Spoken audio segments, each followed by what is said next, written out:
Hello, Love Wrestling. It is Thursday morning, February 6th. Firmly AEW. First time we've been here together in a few weeks.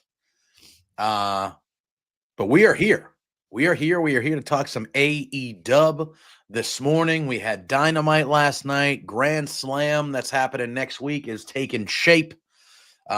We got some stuff to discuss. Yeah, this is the first time in 3 weeks? Yeah, that we are here.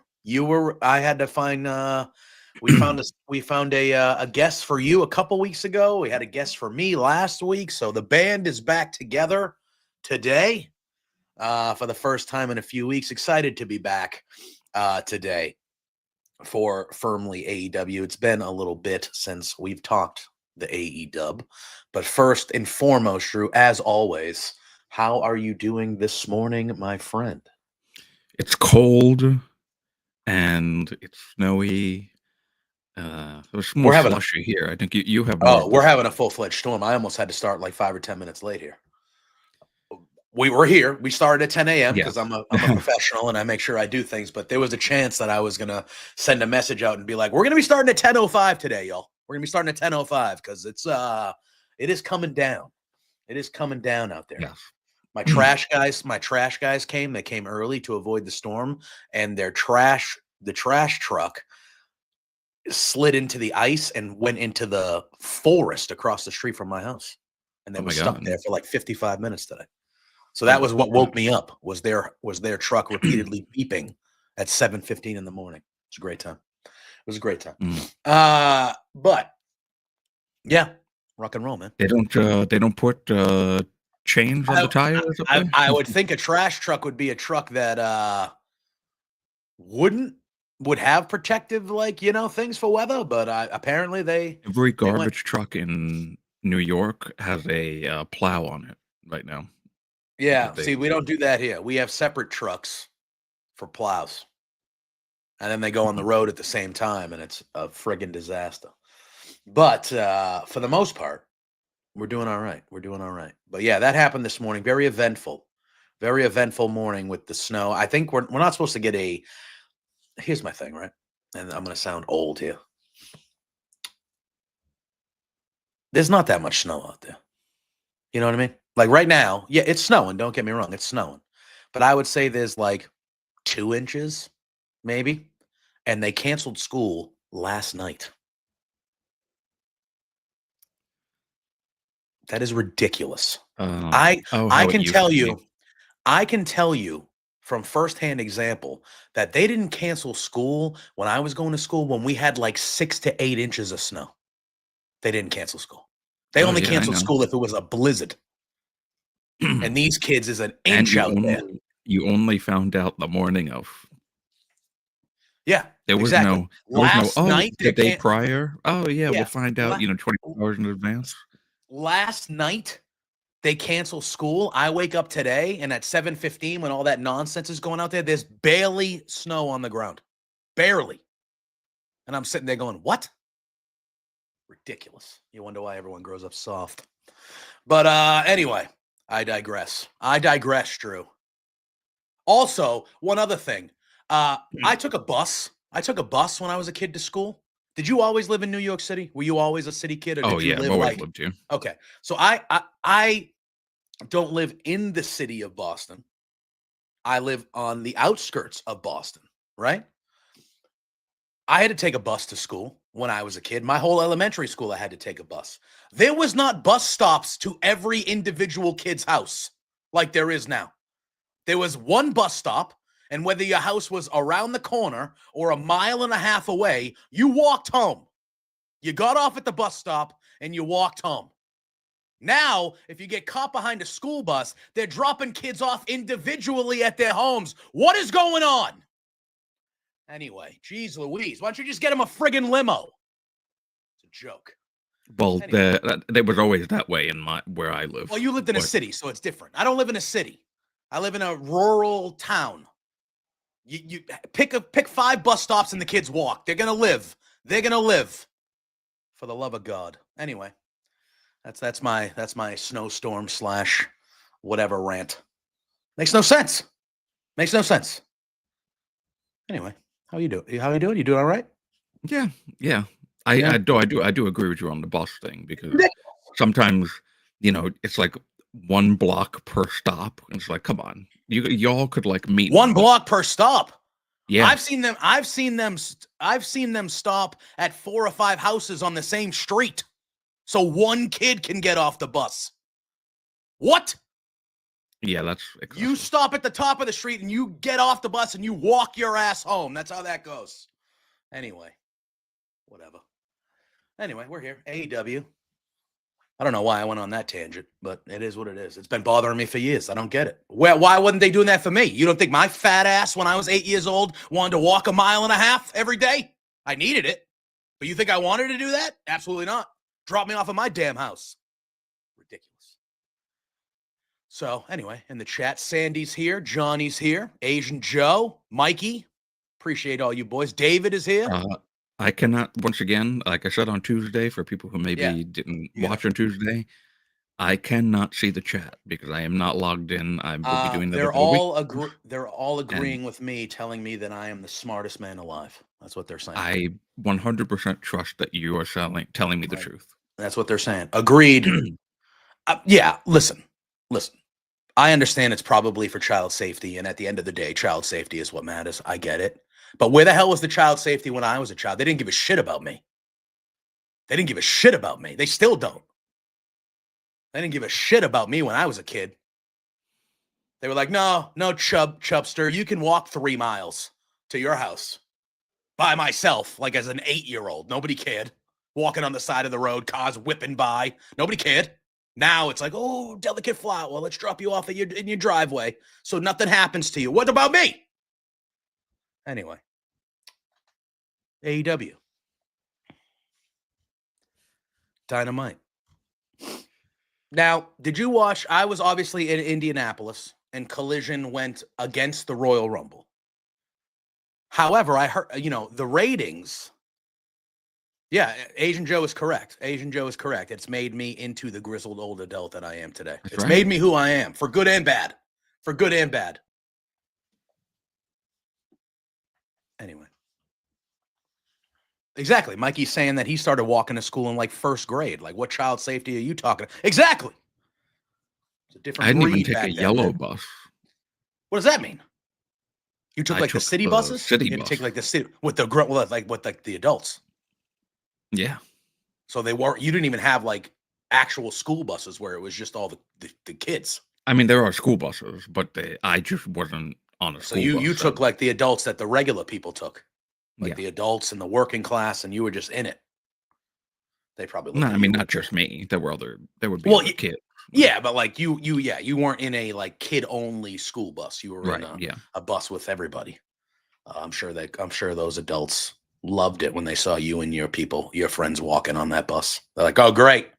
I got to go to work and I got to hear these dumbass kids yelling for 10 minutes. Great. Unbelievable.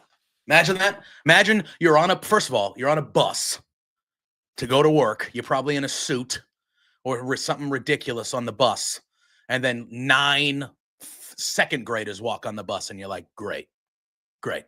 So in the 30 minutes that I have to decompress my brain before I have to go be miserable for 8 hours at work, I got to hear these kids screaming about whatever it is they're screaming about. I want to die. That's what they probably would think. That's what everyone was thinking. I want to die. Anyway, Actually, I got my first iPod stolen off of me on City Bus. by an adult? Was it by an adult? No, it was another kid. I wouldn't have shocked me if it was an adult. This was in high school, though. This was all right. All right. Yeah, exactly. Mikey says, random adult, hey, kid, stop that, Drew. Suck it. That's probably what was going on. I was not watching wrestling back then. So. Now, did you have parents that didn't allow you to watch wrestling, or did you just weren't up to it yet? You just weren't. In the late 90s, my best friend's brother and cousin were big wrestling fans. So okay. The only time I really consumed it was when I was at their house. And I actually did. There was at one point I loved Mick Foley as a kid. Who didn't? Mankind. And there was a little some sort of a Mick Foley Mankind doll or some like plushy doll that I remember having. Like a wrestling buddy? Like one of those things they made? It might have been. Yeah. Hell yeah, dude. Now this was this like bad guy, like brown outfit Mankind Mick Foley, or was this like the good no, this was like shirt and the tie? White shirt, tie. Yeah, shirt and tie, and the brown pants. Yeah. I remember having that, but I don't remember who gave it to me because it was like when I was like 7 years old. Or 8 maybe. So but it was nice. I only so I don't know honestly when I was on the bus back then. Yeah. I don't know what I would have been talking to people about if I was talking to people. I was going to say back in the day, you never know. Back in the day, you never know. This was the 90s, right? So what the hell did we even talk about in the 90s? It was a different time, man. It was a different time. Probably a music video. TRL? Were you talking about TRL and shit? TRL. Total Request Live. Carson Daly, bro. I remember. Gosh. Can I just tell you? So my sister is like 2.5, 3 years younger than me. And so when I was into like Korn and Limp Bizkit and Linkin Park and all those type of bands, she was into, Backstreet Boys and NSYNC, Britney Spears, Aguilera, and I was, that's fine. It's fine. Looking at it now as an adult, fine. But as a child, I was like, that music sucks. My music is great. You listen to corny stuff, little, whatever. And I remember the day that Freak on a Leash. Is this the sister who that I almost? Yes. I only have one sister. Yeah, we're a twosome. We're a twosome. Oh, okay. Right? Yeah. So I remember the day that Freak on a Leash by Korn finished #1 on Total Request Live. And it broke, like, the Backstreet Boys were #1 for like 68 straight days or some shit. And her Backstreet Boys were her favorite. And I remember coming home from school on the bus, walking a couple miles after getting off the bus, that we're watching TRL, and Korn was #1 on Freakin' a Leash, and I must have gotten in her face screaming at her for 2 minutes that the Backstreet Boys sucked. God. It was a thing of beauty. Listen, it was a thing of beauty. I must have been terrible to her. No, I was a typical older brother. Yeah, it's terrible. But no, because every day I'd be sitting there. We'd watch TRL together and all her crappy music. Better now as an adult. I'll give you that. I want it that way. Slaps. But it is what it is. At the time, 12-year-old me, not dealing with it. We'd sit there and all her music would be in the top whatever. And my guys, which was better music, still is better music, would be finishing 3rd and 4th. And I'd be like, this is nonsense. This is nonsense. It's just because you and all stupid people like you are calling and requesting this crap, while regular people that like real music just let it play out. We just see what it is. But I remember exactly. Yeah. Everyone in the chat is saying, I remember Korn knocking the boy bands out. Yeah. Because they had the Freakin' a Leash video with the cartoon kids and the bullet going through all this. It was a very cool music video for Korn's Freakin' a Leash. Actually, I don't remember that music video. It's still a very cool music video. For the time, it was incredible. The Backstreet Boys held it, Mikey, for like 60-something straight days before Korn knocked it off for one day. It was just one day. They were #1, and then the next day it went back to that crap. And JPJ secretly went into the other room and were just blasting the phone, calling all day. But that was back then when every time you had to call and vote, it cost you like $2.99. Hey, remember when we didn't have Yes. Yeah, exactly. You had to use the house phone. We had the landline back then. Anyway, all right. That was fun. That was fun. That was fun. Remember reminiscing about the old days? Couldn't make a phone call before 9 p.m. Nope. because it wasn't free. Yep. Took you 15 minutes to get on the internet. Oh, what a time. What a time. I didn't have the first computer. My family did not have we didn't have our first computer in our house until I was in the 5th grade. Think about that. There's kids that are in younger than the 5th grade that have computers as like, that's what they learn on now. They learn on iPads. Oh, yeah, yeah. And they learn on computers. Whatever. I didn't have a computer in my house until I was in double digits of age. Every classroom. I used to have to hand write my book reports. Handwrite. Every classroom in the building that I work in has a laptop cart with laptops in them. That's ridiculous. In that same building, when I was in school, in that same building, there were no laptop carts. Oh. There were no laptops. If you needed to do something, these kids don't know how they have it. You went to the library. Unbelievable. You had to rent out books. Oh, man. What a time. What a time. I remember handwriting book reports. Handwriting book reports. Ridiculous. Oh, my God. Anyway, so last night, Drew, AEW, I love the library too. I think the library, hopefully people still go to the libraries. I don't know if they have to anymore with all the technology we have. I know there are still libraries everywhere. I hope people use and go to the libraries as much as they did when I was a kid, because libraries ruled and they still rule. I don't know what the current climate is with technology, if people actually have to still go to libraries or not. But I loved the library when I was a child. Loved the library. Yeah. Now I'm going to get sad that libraries are going to become extinct at some point. God bless. Anyway. Now we got AI writing report. Yeah, probably. Probably, sadly. Yeah, why go to a library when you can go to Exactly. All right. AEW Dynamite took place from Atlanta, Georgia last night. I thought it was a pretty solid show. Well, we're going to dive into it, but I thought it was actually a pretty solid show last night. I thought it was good. The reason why I asked you about Collision is because 2 weeks ago, Collision had arguably its best episode maybe ever. A couple weeks ago, they just randomly had this dominant episode of Collision with the Toni Storm stuff and a bunch of other stuff that happened there. And even though I was in Indianapolis at the Royal Rumble and I did not watch Collision, I have not got back to watch Collision. I don't care about the rating stuff. Obviously, the ratings were going to take a massive hit. It went against the Royal Rumble. Like, what do you think's going to happen? What do you think? Is anybody shocked by that? You're going to use that to make fun of AEW? It was going against the Royal Rumble. What did you think would happen? I have there's other things that have been bothering me about people that are comparing WWE and AEW. Just stop. Just stop. Well, we can get into it, but I heard that Collision again was another really good episode of television. Now, again, I was obviously Bandito return. Yes, I did see that with the Outrunners, and we saw a little bit of them on Dynamite last night, which we'll get into here.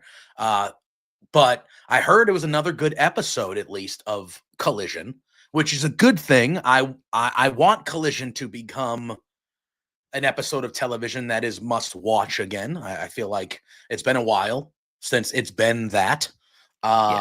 So that's what I want. So 2 good episodes makes me feel good. Hopefully they can continue that and go that route as they continue to move along. But I think, as we start to go into everything that happened on the show here in a few minutes, I do think the last, 3 out of the last 4, I thought last week's Dynamite was kind of but besides that, I feel like of the last month or so, there's been more good episodes than episodes.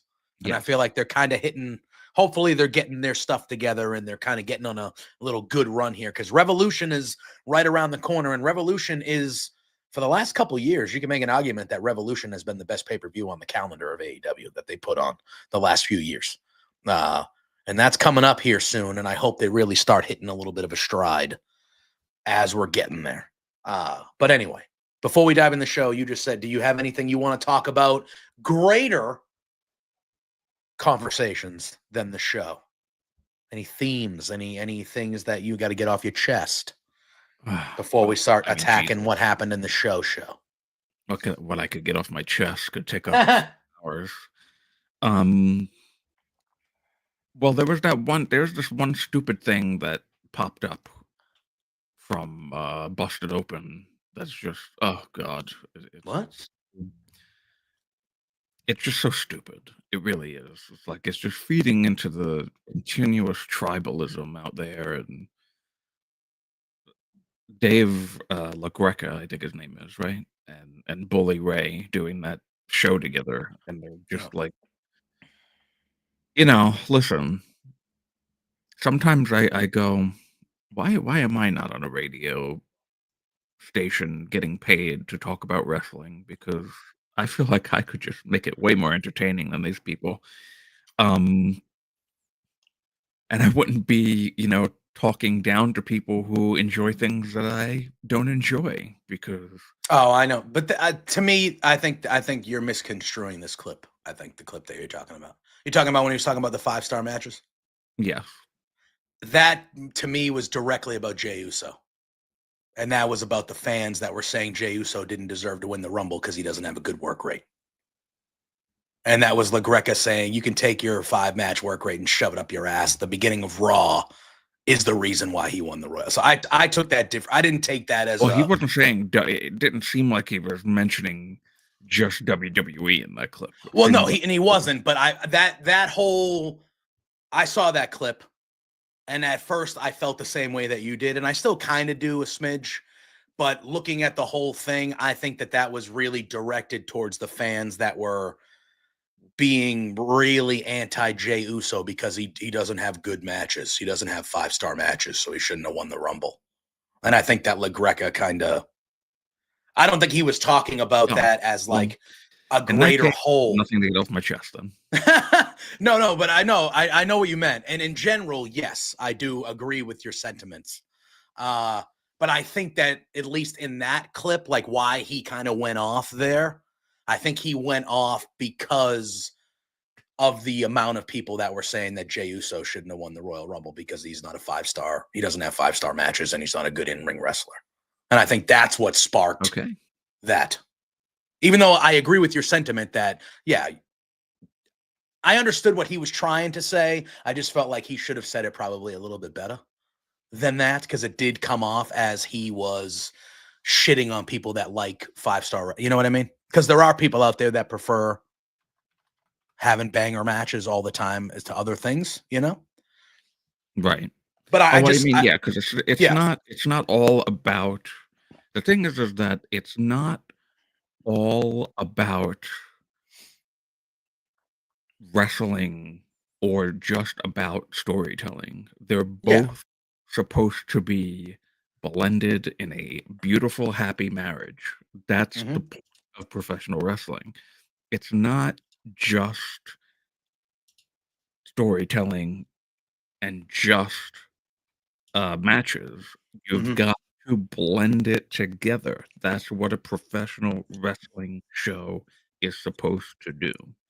Yeah. So to see, so now that I know that wasn't okay, you know what? It may have been then the account that posted that comment was kind of trying to do that. Wouldn't shock me. That wouldn't shock me.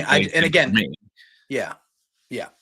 Took it out of context and then threw, he's cooking the AEW marks or whatever the fuck. Yeah. I don't think that was if you just would have seen that clip that's been circulating the way it's been circulating, you would come to that conclusion. But I think that clip was spawned out of everybody complaining about Jey Uso because he's not a good work rate guy.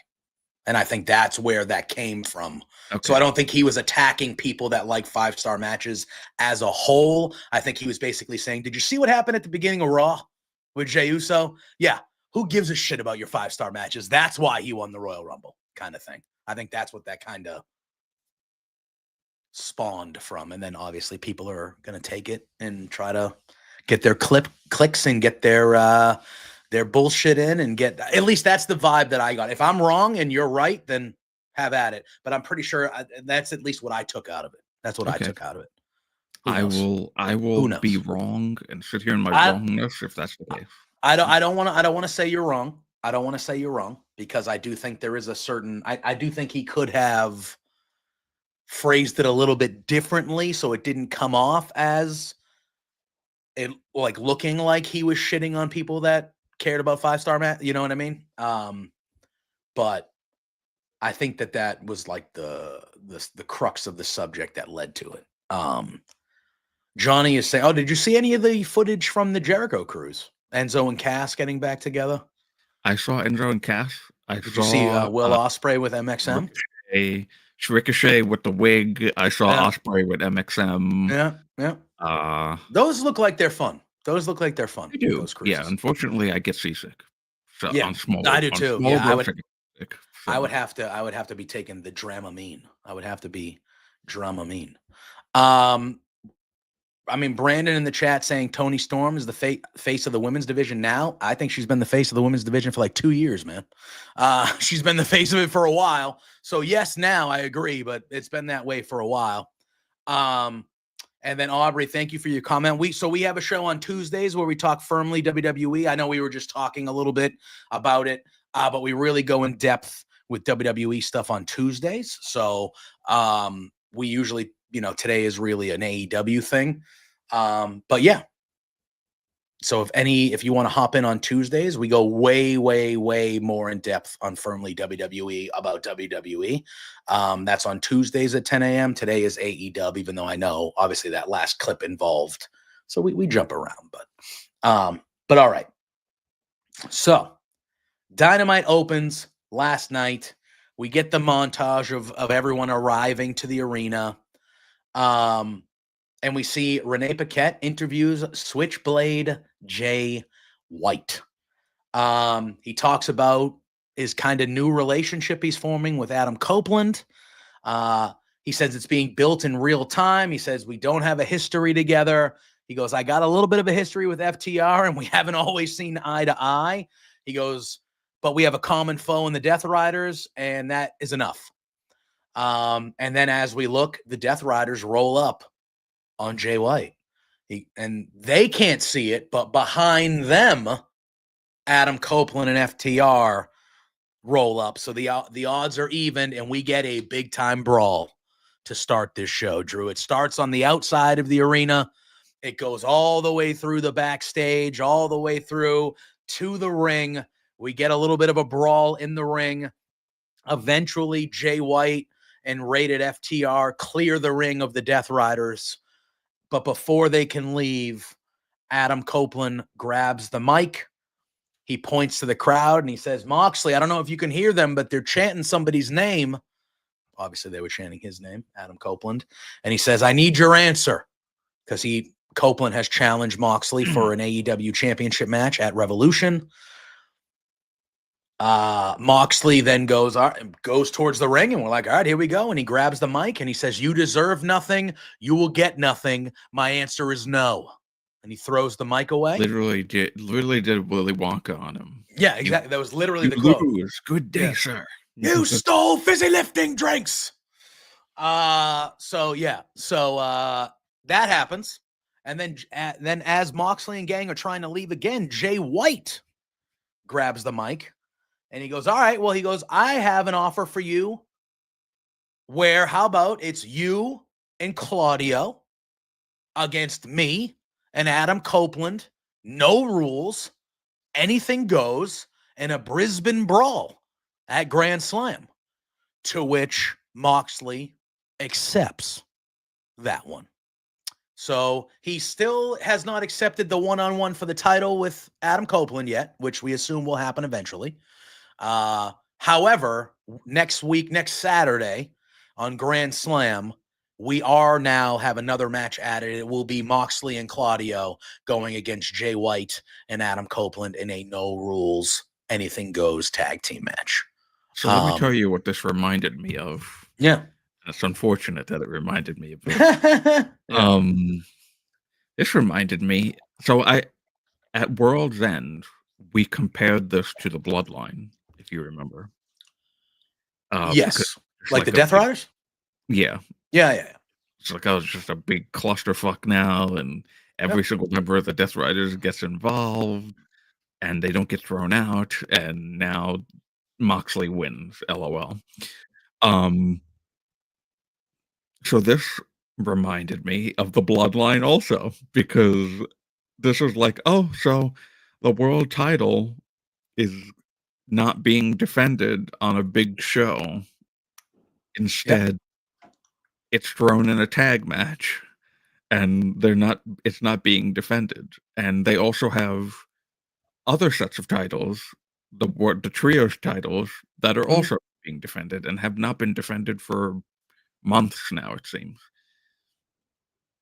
So I'm okay with the world title not being defended at Grand Slam because I think Toni Storm and that title match should be the focus.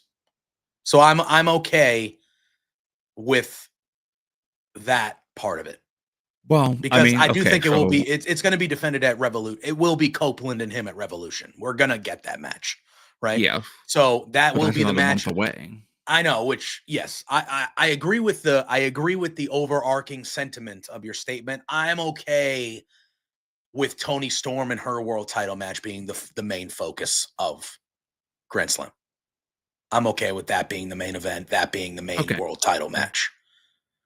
So I would like to see the fucking trios titles defended though at any point ever. I assume, and we've talked about it, I assume after Copeland doesn't succeed in taking the world title from Moxley, that maybe Rated FTR takes the trios titles, and that can be their thing for a little bit. I think that would be good. Nice. You would know they'll defend it a lot and they'll fight a lot. I would be okay with that. Aubrey is saying, I didn't even notice this, but Aubrey is saying that the first thing Marina Shafir did during that brawl was get Renee to safety. Oh, yeah, night. I was going to mention that. I didn't see that. Good on. That's cool. You didn't see it? People were talking about it. It was very funny. Were they? No, he just literally lifted her up and like took her off. Yeah. No, I completely missed that. I looked over and they were just already brawling, so I missed that one segment of it. So that's cool. I'll have to go back and get that. I agree with Johnny. Johnny says Cope needs to pin Mox in that tag match to give this some credibility. That's what Johnny says. Mind you, everybody in the chat, if you want your comment, your question, anything shown on the screen to make sure that Drew and I read it and we talk about it, send a super chat. Not only does it help support us here at Love Wrestling, but it will guarantee that your comment or your question will be shown on the screen and we'll talk about what you want to talk about. We usually try to do a good job of that as best we can anyway, but if you want to guarantee your stuff gets talked about or seen, some significant time on it. Yes. Do a super chat. It's a guarantee. And it helps us here. It helps pay the staff. It helps keep the lights on so we can keep giving you that great content we give you here at Love Wrestling. We've been doing Firmly AEW now for it's going on year and a half, 2 years. Yeah. Right? Yeah, it's been a while, right? Jeez Louise, man. So we've been doing this for a while. So yeah, we appreciate you all being here. But like we said, if you want to guarantee that we talk about what you want to talk about, you send a super chat. And we will. Unfortunately, we don't number this show, so we don't know how many shows. I know. I was gonna say I just have to go back and find, but yeah, we don't number them. But we're getting up there now, man. We're getting up there. But I do agree with Johnny. I do think that Adam Copeland needs to win that tag match at Grand Slam next week because for me, I still have very little interest and a John Moxley, Adam Copeland one-on-one. Now, do I think the match will be good? Yeah. But I still I don't have a lot of interest in Adam Copeland being the guy going after Moxley in the title. That's just not. Oh no, I don't either. I would be way more interested if the three of them were going after the trios title. So I would be way more interested. But Copeland, and it's nothing against him. I love Adam Copeland since he's been in AEW. He's doing some of my favorite stuff he's been doing in his whole career there. Like I really enjoy him being there. He's just not the guy to go after Moxley to me. He's just not the guy. Jay White is more of the guy for me than Copeland. So We'll see. We'll see how it goes. All right. We then transitioned to, we had a little backstage thing. This, I guess, happened on Collision. But we had Buddy Matthews talking crap to Okada and trying to challenge Okada for the Continental Championship, to which Okada kind of laughed him off, and Buddy Matthews kind of called Okada a bitch. And then Okada was like, I'm not bitch. I'm not bitch. And then he looks over and, oh my God, what's her name? Help me. Lacey Nair? Lexi Nair. He looks over and Lexi Nair's looking at him and he just goes, I'm not a bitch. I'm not a bitch. Because he saw that she saw the whole thing. He's like, not me. Not me. It was a good time. And then that led into Will Ospreay going one-on-one with a member of the Don Callis family. I did not tweet it, but I knew that this is exactly. Did you? Because I was sitting there. I knew it. I said, later on in the evening, Takeshita and Fletcher already had a tag match booked, right? So then we have this. Scott, how we doing? Good morning, my friend. Then we have this, and I'm sitting there going, okay, well, obviously it's either Brian Cage or Lance Archer, because those are the guys that are in the Callis family. So I'm like, it's going to be Brian Cage. We're going to get Will Ospreay versus Brian Cage, which is fine. And then all of a sudden, Callis comes out, and he introduces Mark Davis, and I was like, well, that makes all the sense in the world, that it would be Mark Davis. Although commentary very much played it off that Mark Davis was doing this, but he really wasn't necessarily a Callis family guy. Kinda. They were kind of playing it off like this was just a really good opportunity for Mark Davis, so he took the opportunity more than he was like fully aligned with Callis. You know what I mean? Yeah. Did you get that vibe? Yeah, because you could kind of see when he came out that he didn't look happy that he was doing it. Yeah. So I guess they're going to do some sort of storyline there. Yeah. And they had themselves a pretty good match. Right. Ospreay. Ospreay. Very good. Yeah, Ospreay can have a good match with anybody. But yeah, they had a good match here, back and forth. I thought it was a good showcasing of Mark Davis, a very good showcasing of Mark Davis. And it was back and forth. At one point, Mark Davis went to tear the turnbuckle pad off. It looked like he was going to really go to the dark side and maybe end up aligned with the Callis family and kind of the things that they do. But Rick Knox saw it, which kind of distracted Mark Davis. And as that was happening, Will Ospreay hit a hidden blade on Mark Davis for the 1, 2, 3. To end that match. Post-match, Will gets on the mic. He says, we're having a party, but Don Callis is a party pooper. He goes, but I got my new best friend in the back, just in case anything happens. And we hear Kenny Omega's music hit. That sends Don Callis, who's at the announce table still. He's running for his life, trying to find a way out of ringside when Kenny's music hits. Kenny gets on the mic. He says, man to man. He's talking to Mark Davis because Mark Davis is kind of in the entranceway, like kind of down on his knees. Yeah. He's on the ground, like on his knees, like recovering from the match or just kind of whatever. So Kenny walks by him. He kind of looks at him. He gets in the ring and he goes, hey, man to man, I have no clue what Don has on you, man. He goes, even though it might seem hopeless, he goes, help is here. And there are always people you can trust. Kind of telling Mark Davis, like, hey, man, you don't have to stoop to that level. Like, we got your back. And he's like, and then he starts hyping up his AEW in-ring return at Grand Slam next week. He said, but I had to come out here and say hello. And then we see Takeshita and Fletcher make their way out with Callis. And Omega says, hey, if you guys want to do this, we can do this right now. We can do this right now. We don't got to wait. And Callis holds him back. And he goes, all right, well, why don't you pack a bag? You go train and get yourselves ready for next week. And then he kind of does his good night, bang, little sayonara to the crowd. And that's how this all ends with Kenny Omega and Ospreay getting the crowd pumped up and stuff like that. I thought this was a good match. I thought the after match stuff was pretty good. Yeah. I just want to see. I was happy, as much as I don't want to see Mark Davis as a heel. I'm happy to see him showcased here, because he had that one, like, a power bomb spot or Yes. whatever spot that was. That was like, Mhm. whoa, that was really good. So we'll see what happens there, and yeah, so they're gonna have their match at Grand Slam next week, and hopefully Kenny is not involved in this anymore after that. Yeah, I mean, either way, I just need to see Kenny start wrestling more regular. Like, obviously, this is his first AEW in-ring return. That's cool. Like, let's get to it and let's do it. And then after that, I need Kenny to be wrestling. It still is a breath of fresh air to see him all the time. I would like to see him start wrestling and get in the mix, because when we start talking about Moxley and guys that can take the title off of him, Kenny Omega is at the top of the list. He's at the top of the list for me. So let's see where they want to go on that front.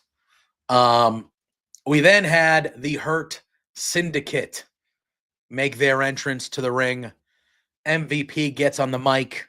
He says, "This is an official announcement, and I demand everyone gets on their feet in respect for Shelton Benjamin and Bobby Lashley, your new AEW World Tag Team Champions."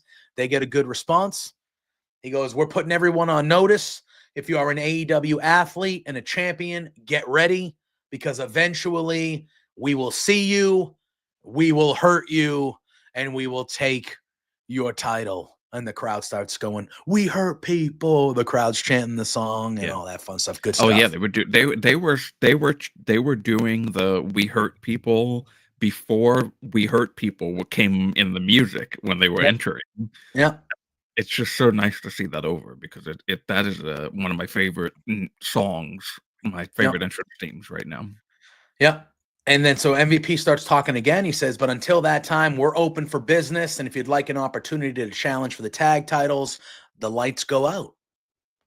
And when the lights go out, we hear some new music, and the Guns are back. New music. Well, it sounded like new music. No. Maybe I was just used to them coming out to the Bullet Club music that I didn't really hear their own music. But I heard, to me, I was like, oh, and then it was the Guns. When Juice Robinson was there, they were always coming out to that music. That's the music that he would always be doing the dance to. And was it? All right. See, that's how much I don't pay attention to the Ass Boys. Because I was like, oh, they got new. All right, good. But with that being said, the Guns do show up, and I actually think this is a good spot for the Guns. I thought this was a really good spot for the Guns. They got a nice little pop too. They got a nice little pop. They did. They got a nice little pop on their return. I think this is a really good spot for the Guns. They come back. They get into the ring. And they say they're here to talk business. And I love MVP. He goes, "Yeah." He goes, "You certainly don't look like you're dressed to talk business or look like businessmen the way you came out here." He goes, "But all right, let's chat." And then the Guns say, "Well, we're former tag team champions." They make their case. "We've been gone for a little bit, but we're back. We're former champs. We want our titles back." MVP says that he respects their moxie and their courage, and he respects their dad. And he says, "Without whom these two guys would have already choked your asses out if it wasn't for your dad." And then MVP goes, "But all right, you want the match next week?" He goes, "It'll be the Hurt Syndicate against a couple of ass boys." And then he just leaves. But then the Guns kind of embrace the ass boys for the first time. MVP calls them the ass boys, and in past times you would see that would get under the Guns' skin, but they actually grabbed the mic, Austin, and he said, "You're right." He said, "You know what? Yeah, you're right. We are ass boys." And he goes, "And if you're not down with that, we got 2 words for you." So it looks like they might be kind of embracing the ass boys thing here a little bit, because they're baby faces, and I think they're just going to. But they are. I remember over a year ago, were very much fans of them, and I still am. Even when people are like, "Oh, why are they going for the tag titles?" and they won the tag titles, and people are like shitting on it. It's like, I don't think this is a problem at all. No, I thought they were a perfect group to join the Bullet Club when they were doing that. And I think that this is a really, really good spot for them as well. I just think it was, I think it's a good spot for them.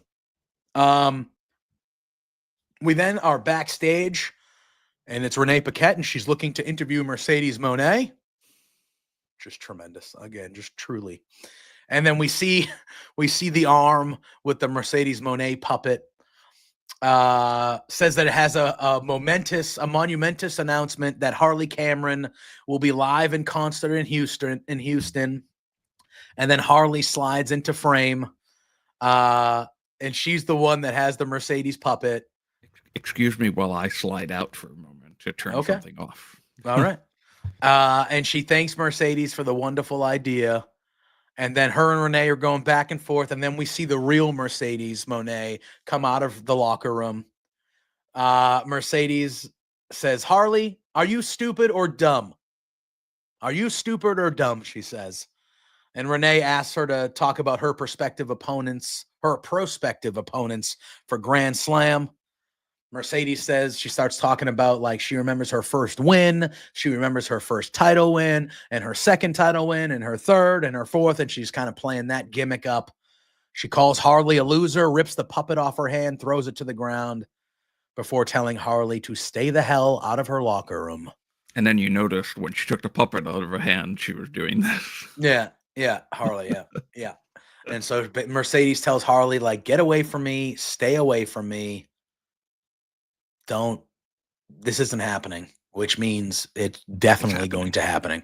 But they are continuing along with this. Harley Cameron continuing to be such a bright spot in everything that she does on the show. Like, whatever she does, she knocks it out of the park. She maximizes every opportunity they give to her. We talked about it the last time we were together, but she reminds me of Chelsea Green. When Chelsea Green first got back to WWE, they were giving her a bunch of shit, and she was making it funny and making it entertaining. And she was maximizing her time and maximizing her minutes, and she was making everything as best as she could be. And I get that same vibe from Harley Cameron. They give her these little skits, they give her all this funny stuff, and she just does it, and she knocks it out of the park, and she's extremely entertaining. And she's working herself in to more opportunity because of how she's doing with the opportunity she's given. And it just reminds me of how Chelsea Green kind of rose up the ranks when she first got back to WWE. I view it as the same. Harley Cameron is incredible, and she's a bright spot of all these shows. She brings humor. She brings just the energy she has. It's really, really good. And I think when they actually have this match, it's going to be a pretty good fucking match, Drew. Yeah, I think it's going to be a pretty good match. Yeah, I'm very much digging this. She can play instruments. She can do ventriloquism. I mean, what's not to love? Exactly. And you don't want to, hopefully Mercedes can avoid feeling the wrath. Because, we haven't seen the wrath that often, but I can only imagine. We then have Renee Paquette backstage interviewing Hangman Adam Page. She asked him about Christopher Daniels. She said, hey, last week you were looking for Swerve. What was that about? Were you looking like this? Yeah, she was like, you were looking for Swerve. What was that about? And he's like, don't mind that. That meant nothing. Don't worry about it. And she was like, momentary weakness. Yeah, he said it was a momentary lapse or a momentary whatever. Don't worry about it. And then she goes, all right, well, last week you fought Christopher Daniels on your Texas death, and that actually led to him retiring because he can't wrestle anymore after that. And it looked like there was a little bit of regret, really, And he was just like, no. He's like, nah, he overstepped when he accepted that match, and now he can't wrestle ever again or whatever. So he's trying to play it off. And then you hear somebody talking, the camera pans over, and it's Platinum Max Caster sitting in a chair. And he goes, come on. I've been waiting for a while now. Like, are you done with this guy? Like, when's my turn? I've been waiting here. And Hangman kind of goes, what'd you say? And Caster's like, nothing. I've just been waiting for a long time, whatever. And Hangman basically says, you want me to, I can take care of this for you if you want. I'll beat your ass. Well, Caster's like, hey, like, I loved what you did last week with Christopher Daniels. That was totally awesome. Like, you should do that to Anthony Bowens. He goes, you should do that to Billy Gunn. Like, that's really, really cool. And Hangman's kind of like, oh yeah, I would love that. He goes, but I don't see Bowens around. I don't see Daddy Ass. I don't see Billy Gunn around, but I see you. So should I do it to you? And Max Caster's like, I actually got to get out of here. I got to go. And he just kind of takes off. And then Paige goes, oh, actually, I'll come with you. Oh, yeah. I got you. And Hangman just starts, and that's how this ends. So this was a good little, thing. Tell now that they are turning him back, which after the Swerve are going to have to take out the Death Riders. It's just like fascinating. It's fascinating to me because as quickly as he turned heel is as quickly he's turning back babyface, and it made sense both times. Yeah. Hangman, since the beginning of this company, Hangman has been easily the most complex character that they have had in that company. And he's really the one character that I feel like has never had shitty booking. Truly. Yeah. You know what I mean? Like, when you look back at the 5 years of AEW, like, was there ever a stretch where Hangman had, you know what, like, there was parts where he wasn't the focal point of the show or near the top of the card. He was kind of, whatever. But I feel like there's always been purpose with what they've done with Hangman. Yeah. Always. I have to agree. I can't think of a time where he wasn't booked with a purpose, and maybe, like you said, maybe not the focal point of the show, but I don't think I've disliked anything that he's ever done. Yeah. I feel like they've really taken. I wish they would care about a lot of the other things going on in the show as much as they care about kind of keeping Hangman this, you know what I mean? Like, I wish there was like that, but I feel like Hangman has been a guy since day one where everything he's done and everything that character has done has been purposeful because it's led to other things happening in his like, it's always led to something, and he's really been taken care of as far as like a booking and character standpoint goes. But this was a lot of fun, and we'll see a little bit more of this as we continue throughout the show. But then we had, you want to talk about a hell of a match right here. Hounds of Hell, Brody King and Buddy Matthews against Takeshita and Kyle Fletcher. And boy, oh boy, what a tag match these two had, or these four, I should say. But these two teams had. Did not have the finish I thought it was going to. Didn't either. I thought what was going to happen is I thought Ospreay and Omega were going to get involved, and it would have the Hounds of Hell pick up a victory. Yep, me too. That's what I thought would happen. However, we saw Okada's music hit. So Buddy Matthews was going for a top rope. It looked like the Meteora or the stomp that he does to kind of win the match. And we heard Okada's music hit. And they did that thing where they made Buddy Matthews look like an idiot babyface, where he's just staring at the friggin' entranceway for a minute, and Okada never comes out. That was the one negative spot. It's really the only thing in the match that annoyed me. The only thing that annoyed me in this match was they have Buddy Matthews staring for like 30 seconds. He's staring. Okada never comes out, and it's like, okay, at some point, you look over there for 5 or 10 seconds. You don't see the guy. You go, all right, screw this. And you just keep going. You're wrestling a match. Right. Like, are you going to sit there on the turnbuckle for a minute and wait? I got to wait for him to come out. No. Dumb. Regardless of that, the match ruled. This match ruled. That was really the only. I just realized we're both wearing glasses and a hat. Yeah. I mean, I always wear glasses and a hat. That wasn't planned this week. No, I promise. No. This is what you get from me every week. It's true. But that obviously distracted Buddy, which caused Fletcher to get up, hits a rising knee, almost gets a two count, but I can't speak. Takeshita breaks it up with the senton off the top rope, and then a little bit of chaos. Technically, they're not.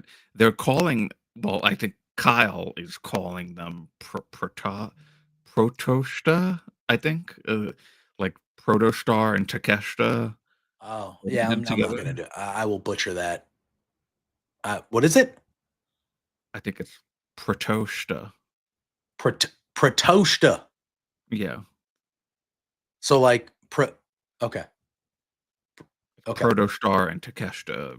Okay. Protoshta. Okay. So there was a sequence. Yeah.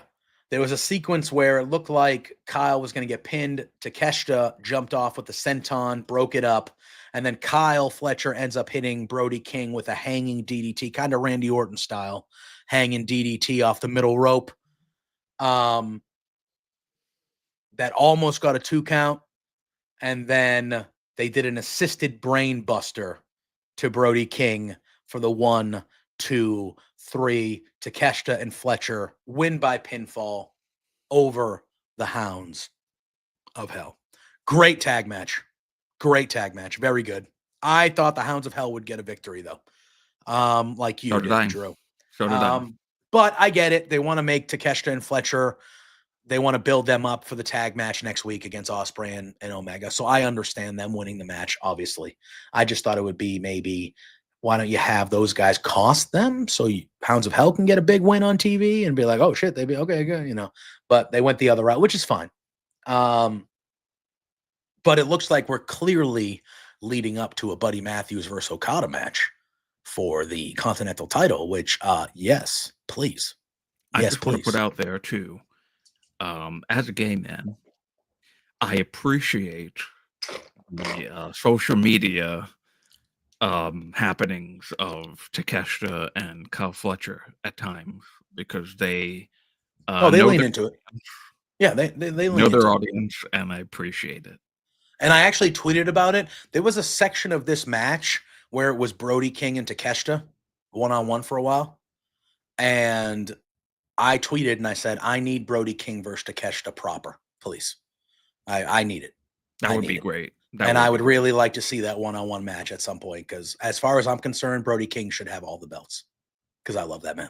If you didn't see, what I'm referencing was yesterday when the graphic of the match came out. Takeshita tweeted, "I'm a top." Oh, I did see that. And then Kyle said, "Top who?" Fair. I like it. Lean into it. Why not? Who cares? I love it. A couple months back, or like a month or two back, he called himself Takeshita's wife. I mean, I like it.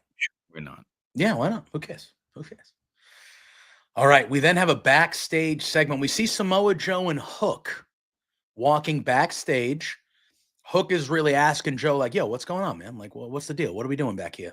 And Joe says, when people wrap steel around my skull, I tend to get emotional. He goes, I tend to get emotional. It was a great line. I'm so happy these two are back together. Oh, yeah. It was just a great line by Joe. When people wrap steel around my head, I tend to get a little emotional about it. That's not a laugh. And he goes, and Hook goes, what did you used to always tell me? He goes, you got to keep a level head. You got to keep a level head, Joe. That's what you used to always tell me. You got to keep a level head. And he goes, and they're looking for Christian. They bust into the locker room. Nick Wayne and Kip Sapien are right there. They get in their face. They say, Christian's not here. He goes, and Nick Wayne's trying to act like a tough guy, like he's not about to get his ass kicked by Samoa Joe. He's like, you got a problem? Samoa Joe's like, I'll break you in fucking half, by the way. I will literally break you in half. And then Samoa Joe goes, all right. He goes, we can leave it. He looks at Hook, and he's looking at Hook the whole time, not even paying attention to these guys. And he goes, yeah, we can leave and come back later and look for Christian. He goes, or we can send a message. And they just start attacking and beating down Nick Wayne and Kip Sapien. Kip Sabian. And you see Christian opens the door because he's trying to, and he sees this happening. And he goes, oh, and he kind of like, he's like, oh, and he like pretends that he doesn't. And he goes and hides with Mother Wayne. And then Hook and Joe are done. They leave. And then Christian goes in the locker room like, oh my God, what happened, guys? What? Tell me what happened. Playing it off like he just walked there. Good little stuff by Christian. That made me laugh. And then Christian kind of shoves the camera away, like, don't ruin my spot. Like, get the hell out of here. You didn't see shit. That whole thing with Samoa Joe and Hook too. The whole very good. The whole group there. I love that. That was it was good. I liked it. Very enjoyable. All right, then it's time for Maxwell Jacob Friedman. MJF makes his way to the ring. He grabs a mic. He calls Jeff Jarrett geriatric, says that he had to just get him out of the way.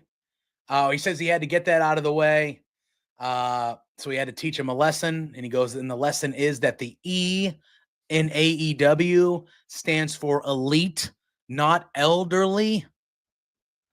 He goes, and then he's starting to say his nobody's on the level of the devil. And he gets interrupted by Max Caster running into the ring. And he's hiding behind MJF. And Max and MJF's like, what are you doing? Like, why are you in here? This is my time. Why are you? And the whole time Max is like, Hangman. Like, he's telling him, like, yo, Hangman's after me. Like, Hangman, help me. And Max is like, dude, this is my time. Why are you out here? And then Hangman gets in the ring as Max Caster runs away. MJF turns around and we get the face-to-face with Hangman and MJF for a split second. So they're clearly teasing that we're going that route, which, okay, that's the stuff I need MJF to be in with Hangman, not dealing with friggin' what we're going to talk about. Even though I will say the promo that this person cut was quite excellent. But regardless of that.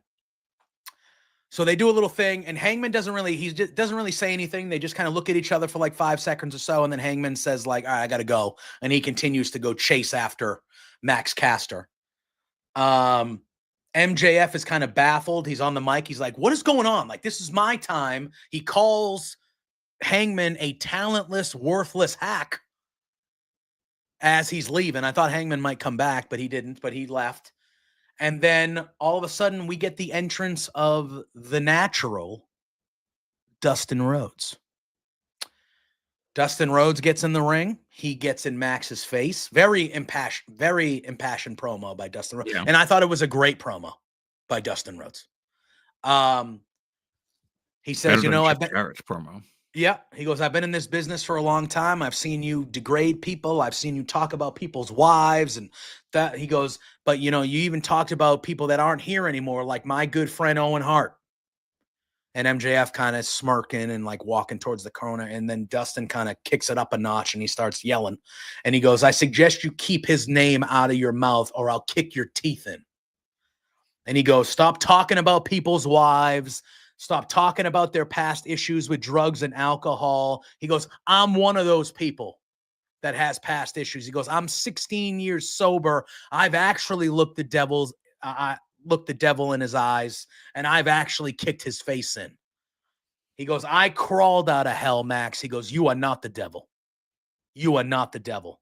He goes, you just choose to go to dark places.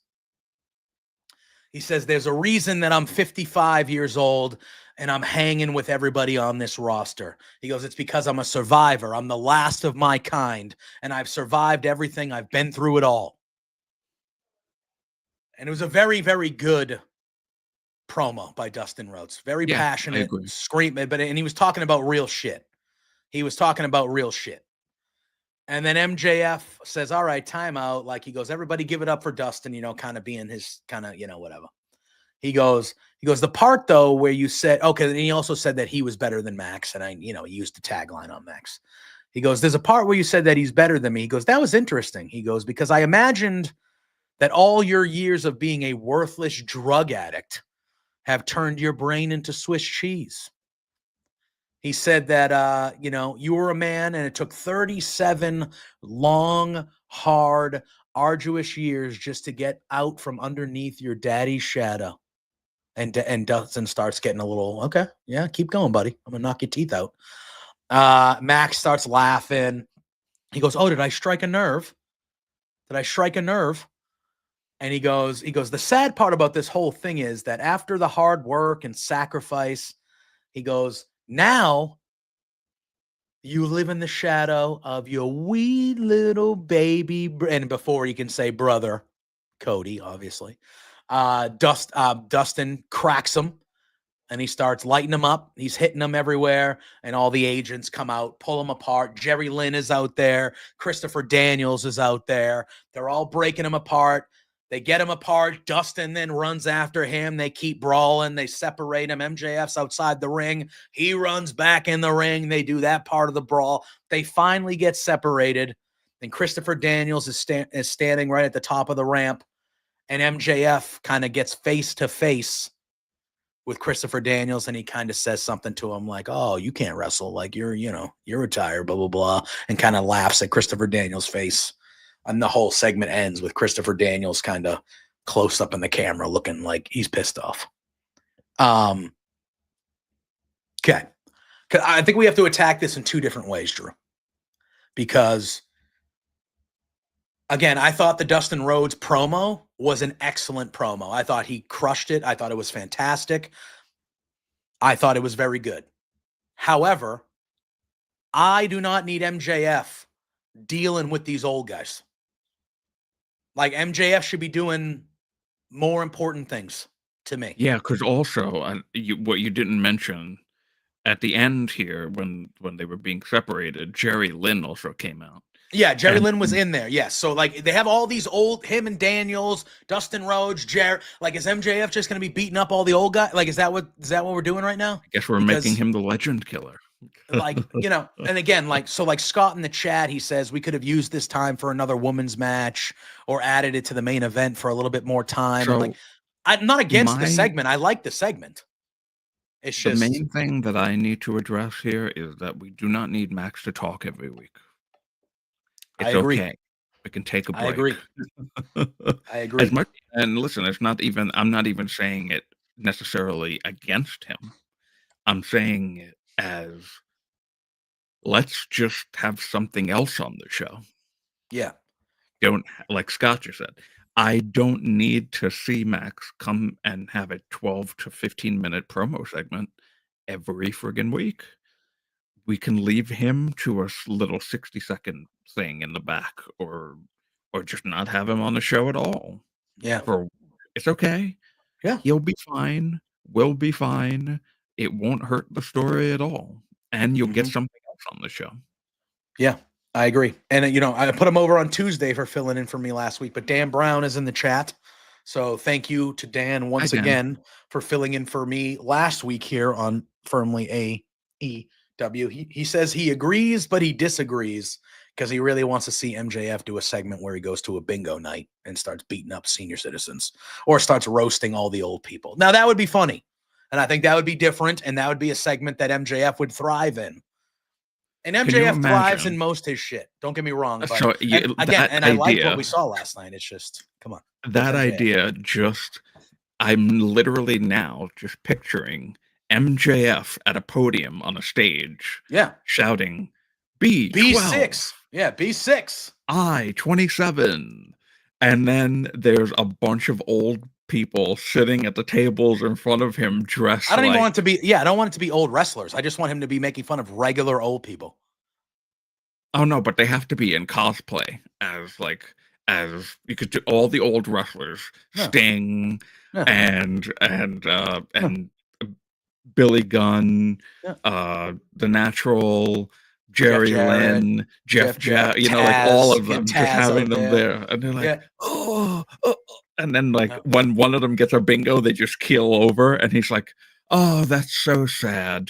Mm-hmm. Oh, 67. And just keep going. I mean, that's something that Max strives in. Yes. That would be hilarious. 100%. 100%. Could not agree more. And that was the stuff like when MJF was like moving up the ranks to become like, do you remember the musical that they did with him and Jericho? And they used to do these different. I love it was amazing. Like they used to do these different type of things. It wasn't just like, don't get me wrong, he came out and he talked a lot because that's what he's good at. MJF, he's good at that. But they used to do these little different type of things with him that would add a little bit more to the character. And I feel like they don't do that a ton. It's really just, hey, go out there and just hit the same old tropes and do this and be the dickhead that we all know you are. And he still does it well because he's really, really good at this stuff. But it seems like it's a little bit more one note nowadays than it used to be. And, that's why I say like the face off with him and Hangman. Yeah. Can we get to that? Can we get to that sooner than later? Because that's who he should be fighting are those guys. Hangman, Swerve, those level of guys. He shouldn't be. I was in on the Jeff Jarrett stuff and I would still be in on a one-off match with Dustin. I get it. But like MJF needs to be fighting Jay Whites and Hangmans and Swerves and those guys, not these guys. Even though this will add to the character because he's going to win these matches and but like he needs to be wrestling guys that are at the top of the card because MJF should be at the top of the card. That's where he needs to be more often than not. So the quicker we can get him back to that, let's get him to that, please. Damn, I need to see that bingo segment now. Yeah, I know, right? That'll just be so great. Yeah. You know what segment was great though? We had Mariah May on commentary for Queen Aminata, one-on-one with Toni Storm. And as we saw, Toni Storm came out and another performance of a lifetime, Drew, as she came out and she was portraying the glamour, Mariah May. She came out, she had the extensions, she had the outfit, she had the music, she was sucking on her finger and doing all the things like being over the top and all this stuff. Mariah May's look on her face that they kept showing, she was so disgusted and so pissed at commentary. It was hilarious. At one point, Excalibur kept on mistakenly calling Toni Mariah throughout the match, which was just making Mariah May more angry during commentary. It was incredible. At one point, Mariah started like, at the table, she was like, don't you think Tony's missing a few things? Like to Tony Schiavone, and she like grabbed her chest, and Tony Schiavone was very uncomfortable, and he's like, oh, yeah. And he's like, doesn't know what to say, and Excalibur's like, oh, and they're just kind of, and it was just good. It was just good. But you know what else was good? This friggin' match, Drew. I loved this. They beat the shit out of each other. When I saw the graphic for the show, and I saw that Toni Storm was wrestling Queen Aminata, the week before Grand Slam, and it's a timeless Toni Storm facing Queen Aminata. I was like, why are you doing this right now? Because I don't want to hear her music until Grand Slam. Don't play the timeless music now. That's going to blow it for Grand Slam. So they made it work. They did this, and I said, oh, brilliant. Brilliant stuff. And this match was very good. This was a hard-hitting, physical match. That, when Toni was on the bottom rope and Queen Aminata did that running kick to Toni, she kicked her friggin' head off, man. That was the best spot of the match. Holy shit. So good. That looked brutal. I love that. We've been a big proponent of, I love Queen Aminata. Toni Storm is obviously like top of the top. She's you can make an argument for the last 2 years. She's been the best women's wrestler on the planet with everything that she's been doing. She was number 1 in PWI last year. If she keeps on doing this stuff again, I wouldn't doubt it if she's right up there again by the time we get to the end of this year. But Queen Aminata is somebody, and we've said it before, she needs to be on my television screen way more often than she is on my television screen. Because every time I see her, I am very, very impressed with what I see. And last night, she was excellent in this match. And it was physical. They were hitting each other hard. It was back and forth. Really, really good stuff. And yeah, that kick that Aminata gave to Toni, that was the best spot in the match. That was incredible. Yeah. And then, Toni gets the advantage again. She hits the hip attack, and you think she's going to go for Storm Zero and win that way, but she gives a little bit of a look over at Mariah May, and she ends up hitting Mayday and pins her like Mariah pins her opponents. And we get the 1, 2, 3. And then post-match, Toni's interviewed, and she stays in the Mariah character for the interview. And then Mariah May jumps up on the apron. And it looks like she's going to go in there and go after Toni, but she doesn't. She just frustratedly gets off the apron, grabs her title, and she's kind of reassuring herself that she's the real Mariah May. And that's how this ends. Again, another just brilliant piece. By the way, sorry to cut you off for a moment. No, do it. I've noticed that the heat is coming up. Oh. So I don't know if there's sounds. No, the heater is right behind me, so sometimes it makes noise. So I have not heard a thing. Okay. Again, I think it was just another perfect segment to me. This whole thing was perfect. when it comes to Toni and Mariah. I could watch. It's really incredible how they had that good of a story up to the point where Mariah won the title at All In, right? And then Toni goes away. We don't see Toni for months and months and months. And then Toni comes back.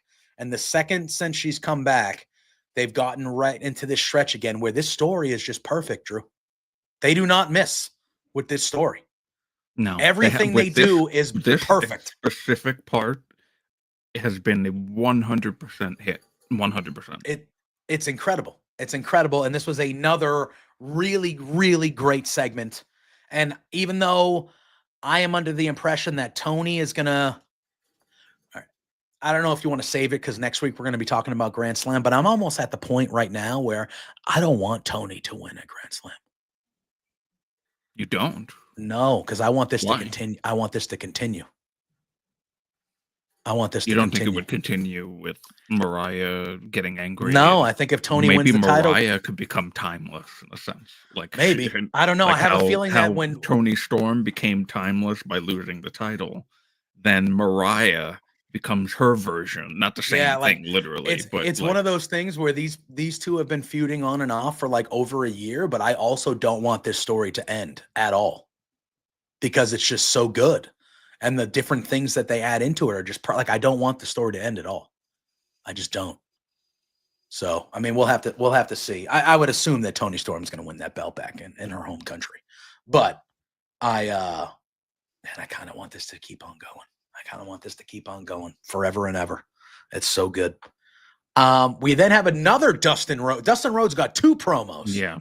This was on this show.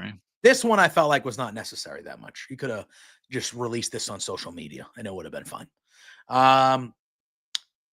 So he said, and this one he says once again that he's the last of his kind. And he says next Tuesday, because Dynamite is on Tuesday next week. So it's actually not on Tuesday. It's being filmed on Tuesday. Oh, but they're going to air it on Wednesday. Like, okay. Damn, okay. That's good to know because I did see the Tuesday thing. You probably that I heard. That one I heard. But earlier when you mentioned I'm going to mute. I'm going to mute while you're talking. Go ahead. That's pretty good. Is there somebody trying to get out of your heater? Is that what that is? Is somebody trying to escape? What the hell do you do in your apartment? So Dustin's back there. He basically says, yeah, I did say I'm the last of my kind. Next Tuesday, Max, I'm going to beat your ass. But apparently what Drew just said, they're taping it on Tuesday next week because they're obviously traveling to Australia for Grand Slam. So that's why, but they'll be showing it on Wednesday. I also thought when he said Tuesday, I was like, oh, so I guess Dynamite's on Tuesday next week. I was going to say, we're having another war. We're doing NXT and Dynamite against each other next week. All right, here we go. But all right, at least we got that taken care of. So then we have an in-person New York Minute with the Learning Tree. They're on the ramp. Jericho says that nobody wants Bandito in AEW. And he says, I agree, Maria. He shows the little wanted poster and he goes, $100,000 to find Bandito. He goes, well, since I have an actual bounty hunter with me, and he points to Brian Keith, he goes, I'm going to double this. And he says, so Brian, I will give you $200,000 if you can do to Bandito what Big Bill did to Powerhouse Will Hobbs this week on Collision. Then Big Bill grabs the mic. He starts calling Powerhouse Hobbs out. And then we hear the music, and Powerhouse Hobbs is there. He comes to the ramp.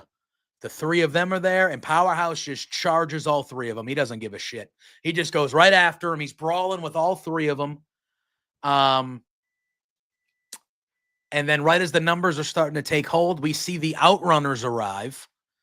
They even the odds. Bill and Will get into like this little contest where they're body slamming this poor security guard to see who can body slam him the hardest. It felt like, and it was very funny. Or more dramatically or something like that. Then they get in the ring and they're beating up each other. Big Bill takes Powerhouse down, but Hobbs, they get over to the announce table. They fly over the announce table. They're brawling all over the place. And then we kind of go to commercial. And then when we come back from commercial, we see security escorting the learning tree out of the building as they're still yelling at each other and stuff. So I would assume we're going to be getting a 6-man tag. I don't know if they announced it or not, but I assume we're going to be getting a 6-man tag with the learning tree against Hobbs and the Outrunners. That feels like a thing. Well, I'm very excited to see Bandito and Brian Keith. I think that's going to be that's going to be very good. So that should be fun. That is happening on Collision this week, Brian Keith versus Bandito. Yeah. And then I assume we'll get this 6-man tag maybe next week on the Tape Dynamite, maybe. Who knows? But I assume we'll get some form of this 6-man tag again. Down the line as well. And then, Drew, it was time for the main event, man.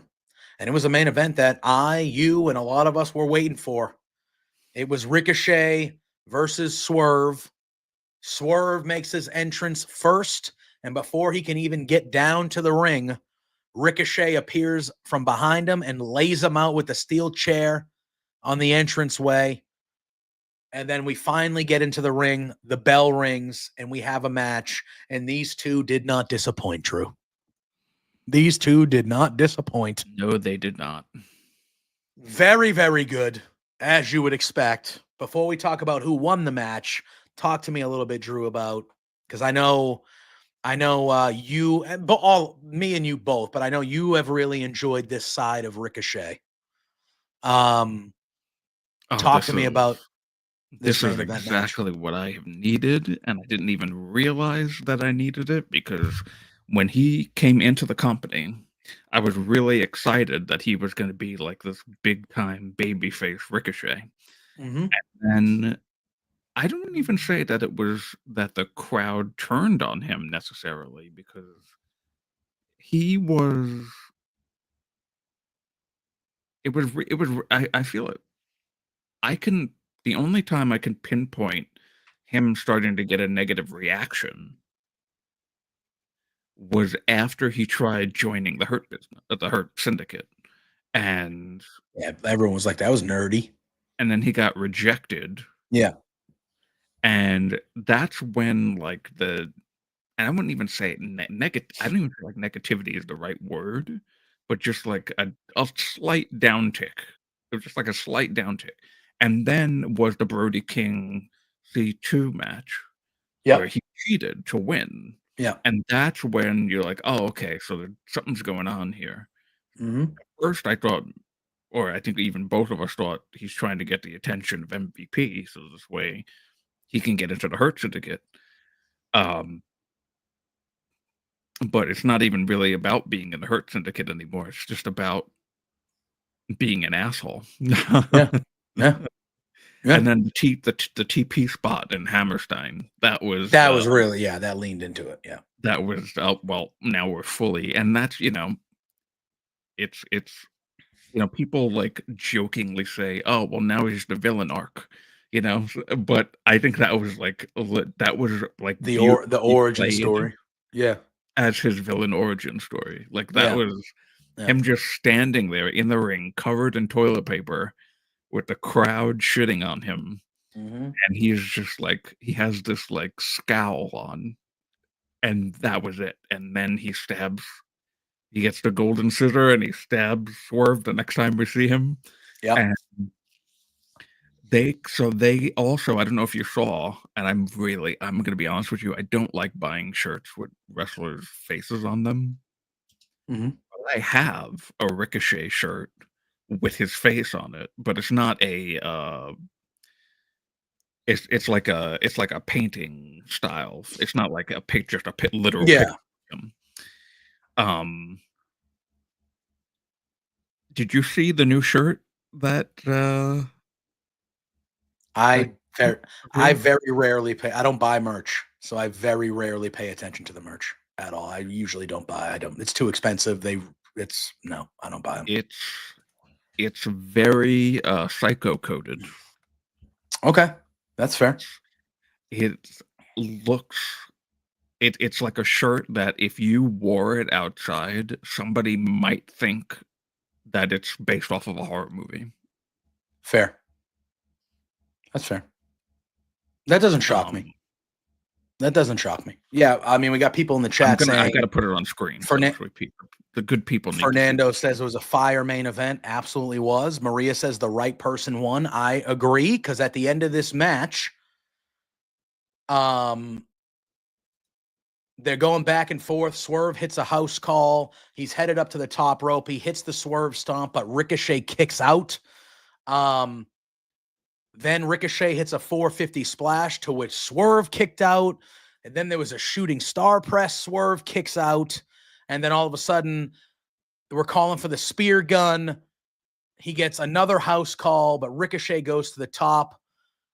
He counters the Swerve stomp. So it was a really cool spot, because Swerve is going for the Swerve stomp. And he goes for it, and Ricochet puts his hands up like he's trying to block it. Yeah, this was one of the coolest low blow style. Yes, like, because they made it look like it wasn't his intention, even though Ricochet's the bad guy and you would expect him to do something shitty like that. They made it look like, no, I was just trying to block myself kind of from getting hit, and I just kind of put my hands up like that, and it hit him in the nuts.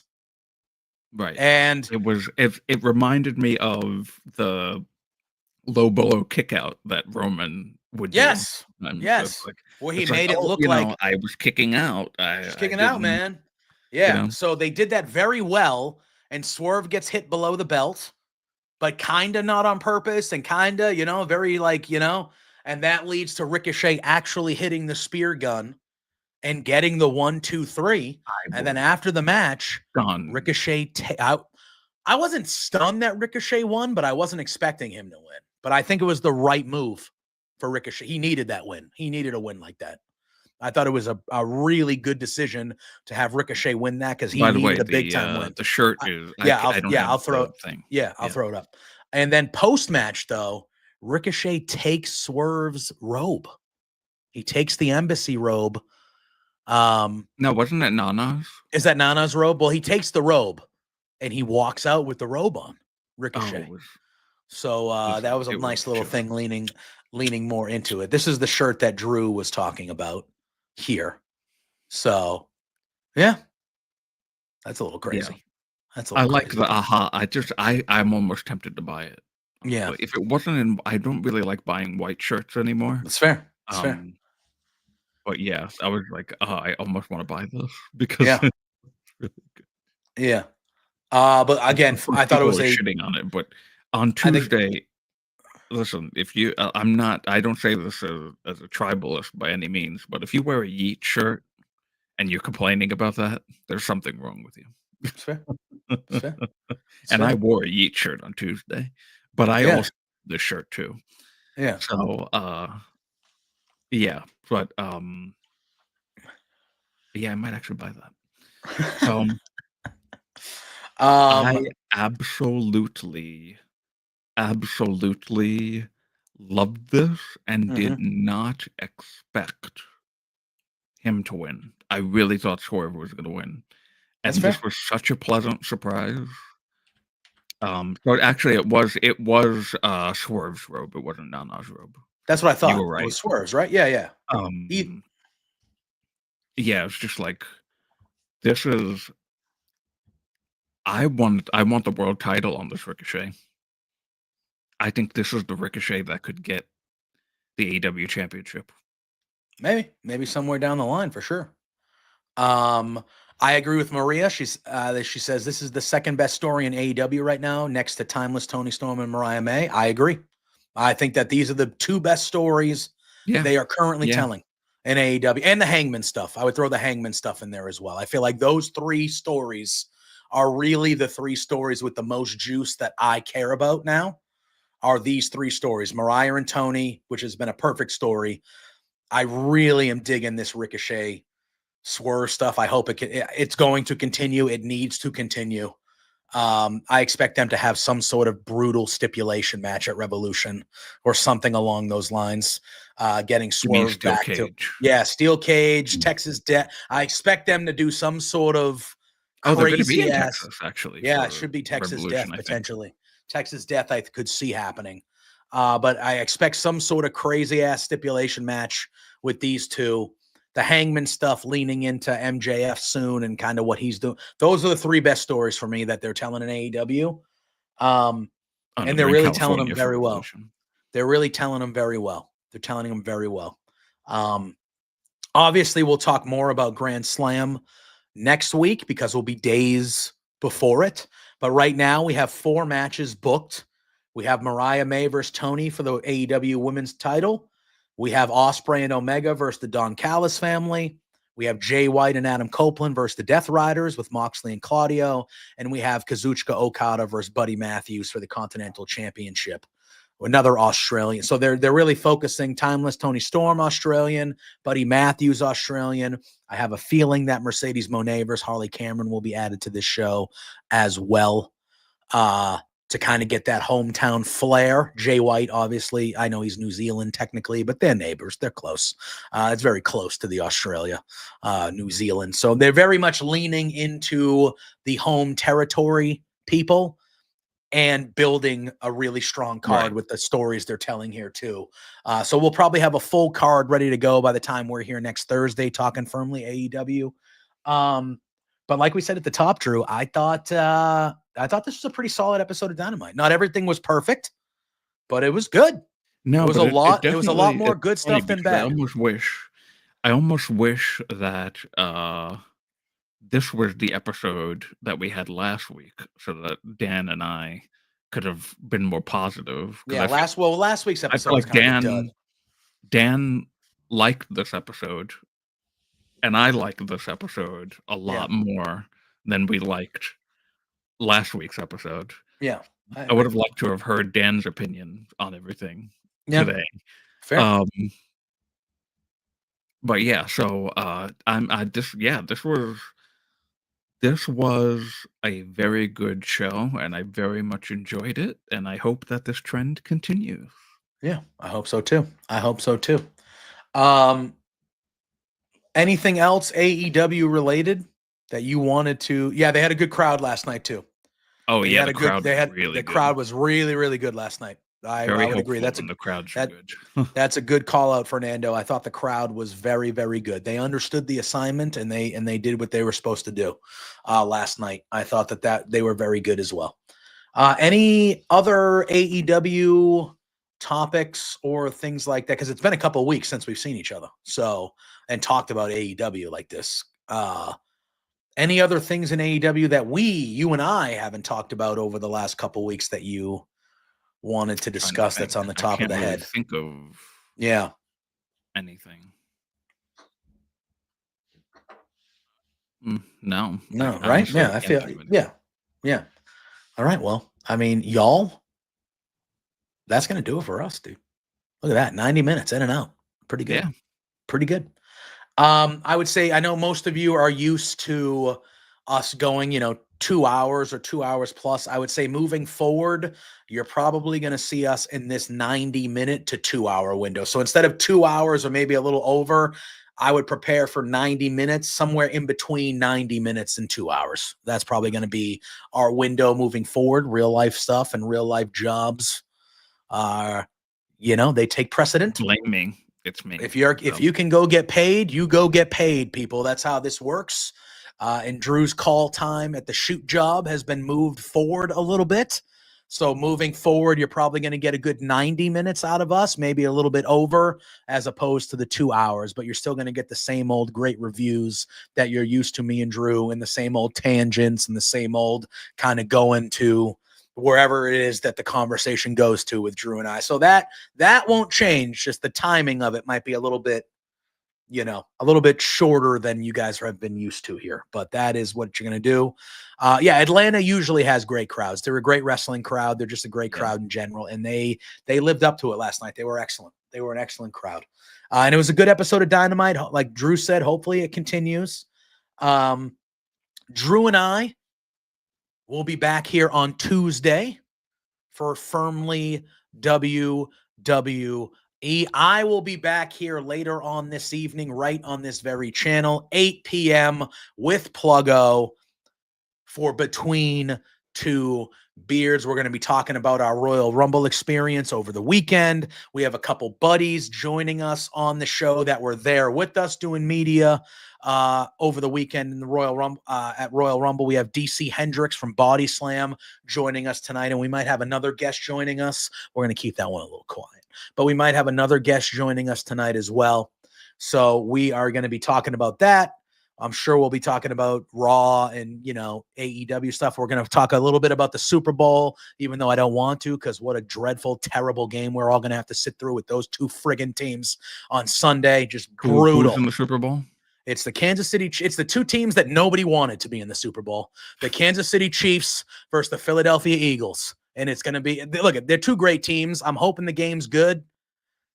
Besides I'll those root for the Eagles. No, you can't. Besides those fan bases, why? Because they have the worst fan base in the history of time, and nothing should be good that happens to those fans ever. They booed and threw batteries at Santa Claus. That's right.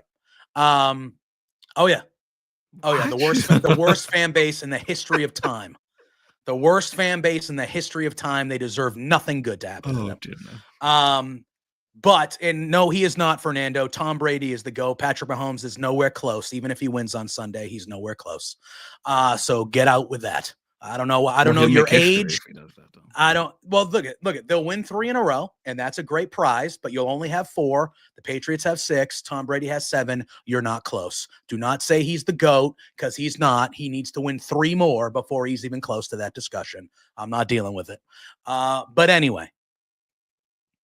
On that note, see, now I'm angry because I have to talk about these two terrible, insufferable teams that I don't want to talk about. You could also just not watch. No, it's a Super Bowl. Come on, I'm a football fan. Obviously, I'm going to watch. Kendrick Lamar's doing the halftime show, bro. It's going to rule. Okay, so watch that. No, I like football. I'm a sports fan. I like football. No, they're not. No, they're not, Scott. Yes, Cowboy fans aren't great either, but they are not. Philadelphia has had 40 years. There's a reason there was a jail in the old Philadelphia sports football stadium. There was a jail. There was a reason, because the fans are awful. Awful. Whipped batteries at players, booed Santa Claus, openly cheer when other players get hurt, steal opposing fans' hats off their heads and throw them in the trash and things like that. And they take pride in it, like they're proud of it. Sounds like the worst of the worst. The worst of the worst.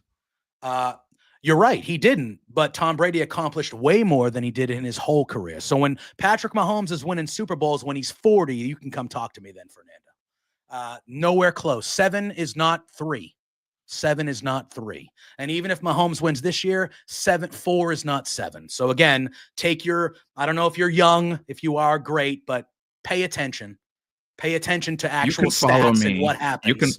You can follow me right here at the Drew Nicholas on Twitter and Blue Sky, and follow me on the Roundtable Pro Wrestling podcast, and collecting the super chats and humper chats for Fightful AEW Collision post show with Rick Creston and Rudy, and every Saturday night.